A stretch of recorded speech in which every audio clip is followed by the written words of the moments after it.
Recorded on location in isolation, this is Like and Follow, a podcast exploring social media and digital marketing presented by Milk Bar Digital. I'm Ben, and on this episode, we'll be looking at some of the social media trends that have caught our eye in the last 6 months. I'll be chatting with a number of great people from the Milk Bar Digital team and exploring some of the trends that have been making an impact into how we look at social media marketing. These trends can be anything that has taken our fancy on social, whether that be a piece of content, a hashtag, a conversation, company ethos, or just a general vibe of what we've been seeing happening on socials. So without further ado, let's take a look at what our team think have been things to keep an eye on in this, our Trends Recap. You're listening to Like and Follow podcast, presented by Milk Bar Digital. So my name's Ali and I'm a social media coordinator at Milk Bar Digital. So what kind of trend do you think has been one that stuck out to you in the last 6 months? I would say probably privacy and just people wanting to take more control over their privacy, being more aware of what information of theirs is out there, who has access, what they're doing with it, realizing that stuff you put out there is sort of there forever sort of thing and the impacts of that. I think that's something that's people have been talking about more, and it seems to be having more of an impact on people's decisions and things online in the last few months. Do you think there was any point that sort of started this whole chat about privacy, or do you think it's more of a gradual thing? I guess it's been like a gradual ongoing thing, but I guess there's been like a few of the bigger like data leaks, like the Cambridge Analytica scandal and Facebook's, data leak and all of those sort of things have sort of happened gradually. And I guess that's sort of what started the conversation, but I think it's just general people being like, I guess when the internet sort of first became more of a bigger thing, and even like for me when I got Facebook when I was like a teenager and stuff like that, it was all like, oh, you have to be so careful with what you put out, got to make sure you check all your privacy settings, like anyone could see this, like stranger danger, like all that sort of stuff. And then I guess as it went on and people like sort of grew up with the internet more and it became more of part of our lives, it's just like everyone got a bit relaxed, I think. And it's like you log into something, it's like, do you want to connect your Facebook and like your email to make it easier? You're like, yep. Like save all your birthday and save your credit card details. It's like, yep, just like it's just so normal now. And I think maybe, people have then once sort of all these leaks and breaches and things have happened, it's like, oh, like should I just be doing that? Like should I just be blindly like connecting all of my different, accounts and like letting people save my, personal details and things like that? How do you think this has affected how social media marketing works?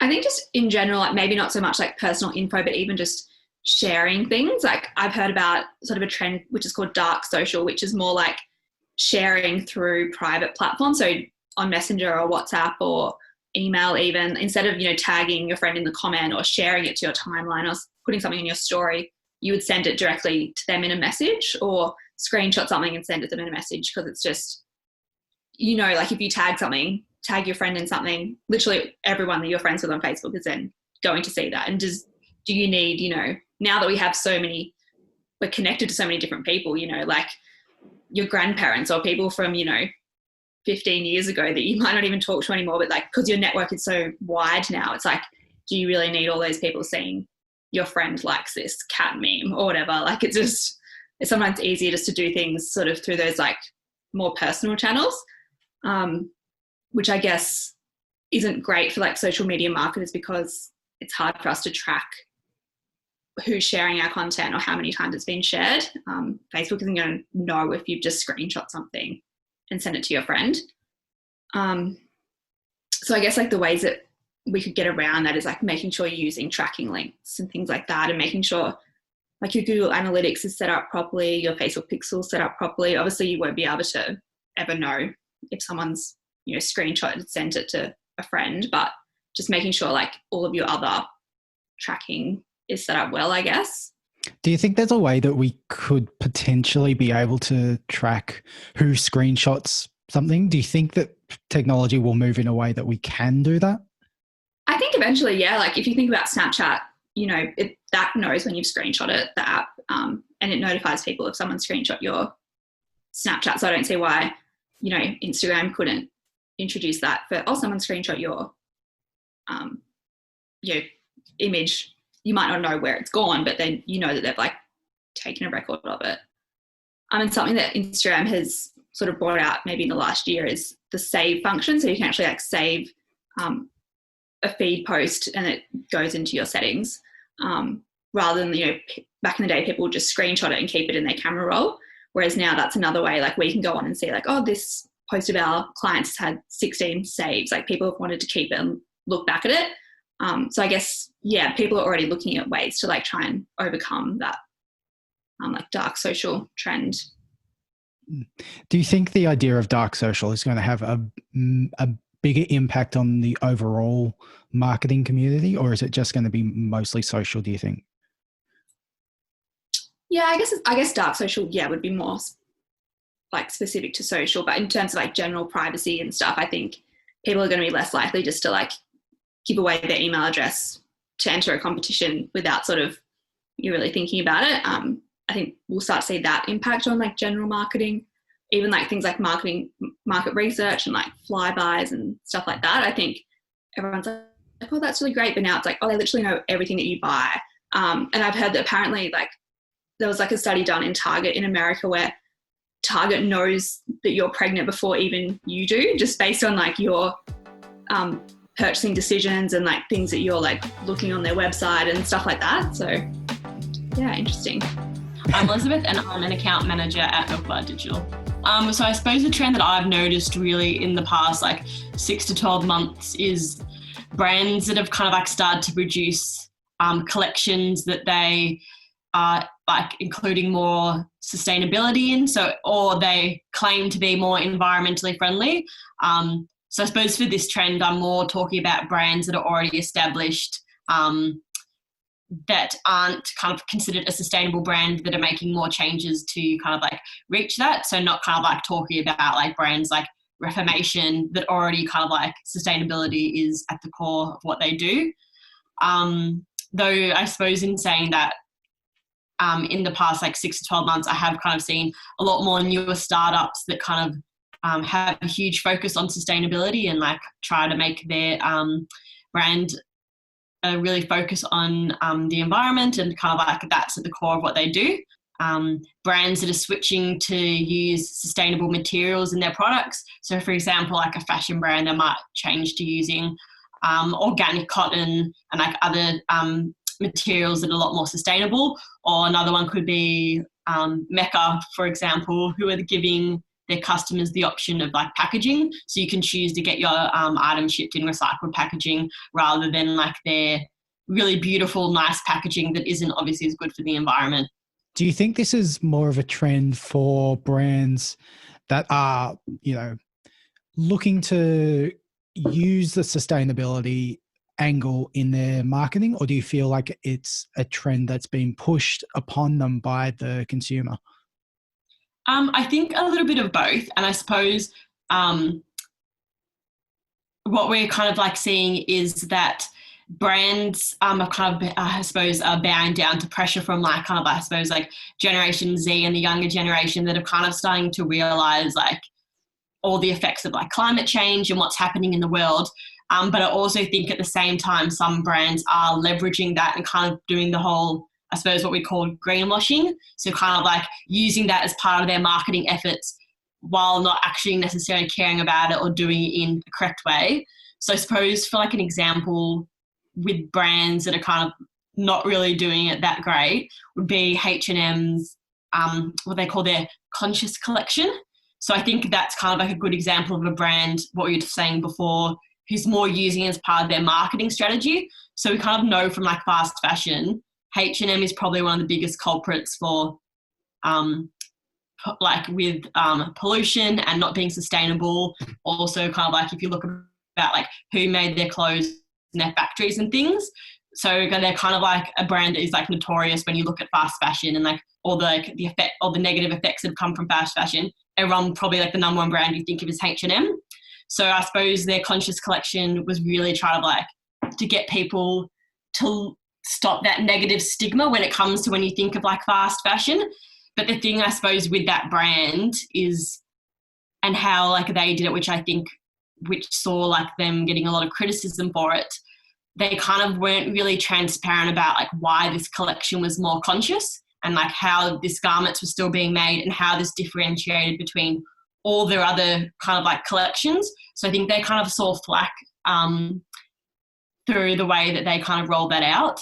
And I suppose it's kind of like that thing, it's that I think like consumers are kind of like getting a lot smarter about like things like where their clothes are made, and they kind of want to know answers.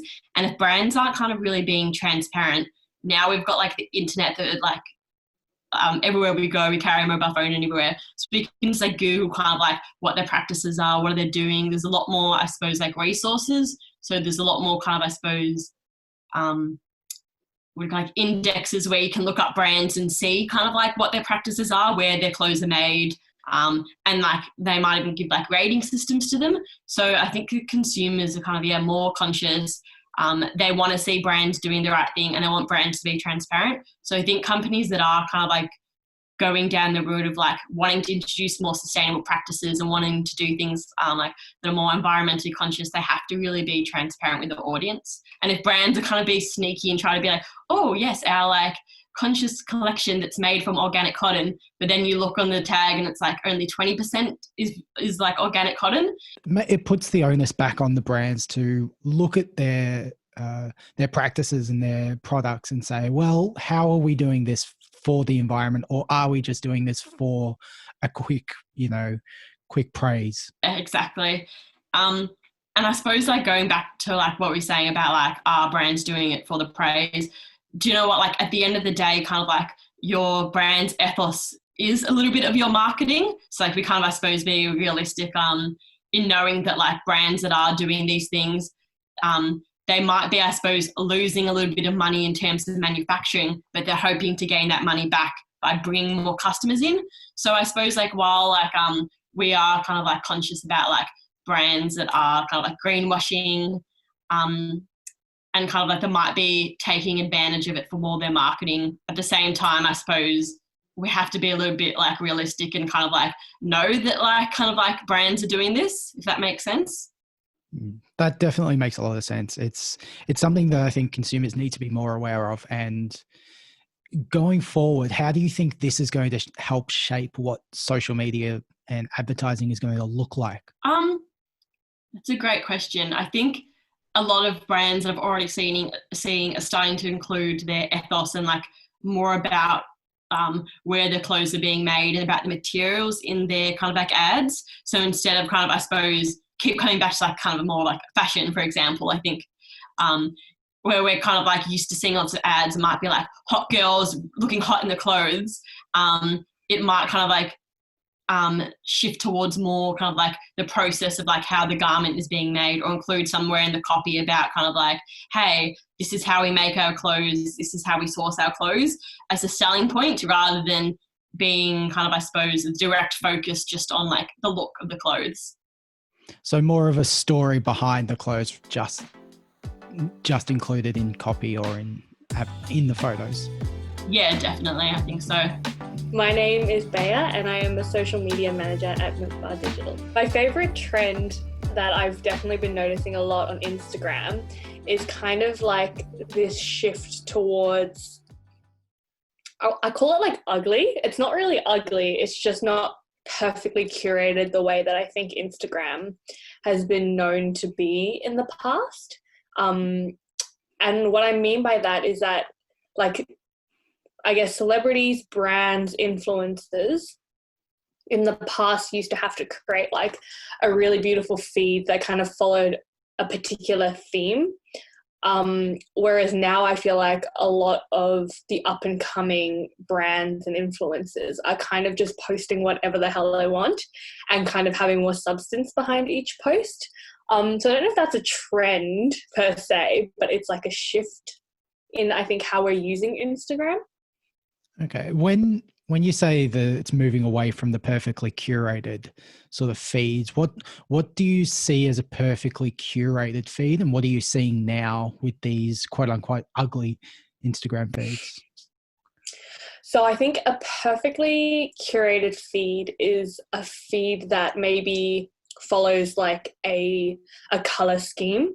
So kind of like only neutral tones, or sort of like predominantly one color, and sort of on on face value, when you visit the profile, it might look really beautiful and kind of like a collection and a gallery of sorts, rather than individual posts that just happen to be collected in one profile. I guess the way maybe Facebook is. Whereas now it kind of just looks like a mess often if you go into what I would call like an ugly Instagram feed. So an example that I think like one of my favorite accounts now is Paper Magazine. They have an Instagram and it kind of is just filled with like memes, some pretty photos, some inspiration pics. It's kind of like everything. But when you go onto the feed, you don't necessarily think that every image on that feed was selected with the thought in mind that it would fit all together, if that makes sense. So the content is intended to be consumed individually rather than as a collection. So how do you think this is going to impact how social media moves forward? Do you think it's going to have any sort of an impact?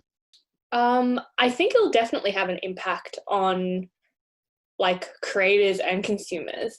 I think that I guess there is less emphasis on, how do I say this?